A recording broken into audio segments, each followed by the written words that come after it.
This is a logger for the airplane. It's a micro SD card breakout, an accelerometer, and a barometric pressure sensor. This gives me altitude, temperature, and air pressure. This gives me X, Y, and Z angles, as well as acceleration. That's mostly what I'm using it for. This SD card is just a garbage SD card in the breakout. The wiring isn't that complicated. This code, though.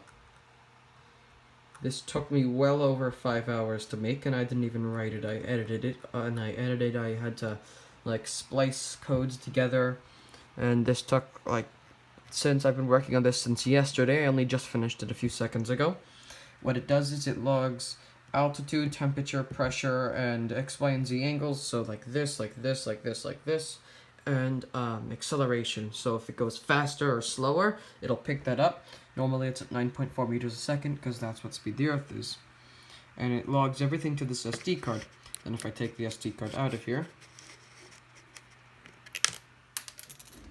drop it on the floor, and then plug it into my computer,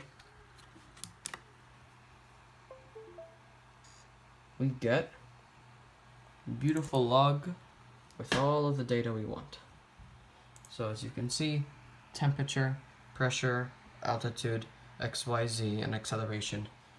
And I set it to update every second. I can change that if I need it to be a bit faster, a bit slower. The pressure and temperature are accurate. The altitude is not, because it's just basing that off the temperature and the pressure. The X, Y, and Z is also pretty accurate. The technical details, the SD card breakout is running off of SPI. Both of these are I2C on the single 2 pins, and this is connected over here to SPI. So I'm using 2 different interfaces, because this I would preferably use only I2C, but I have to use SPI because this doesn't use I2C. These two do though, and I2C is way better than SPI, just because it is. The wiring isn't that complicated. There's 2 wires coming out of here. These are both connected to the same I2C lines. This gets its own SPI, and they're all running off of 5 volts. It says, I think it's supposed to take 3, but it works, and I'm using a garbage SD card that I don't care about anyway, so who cares.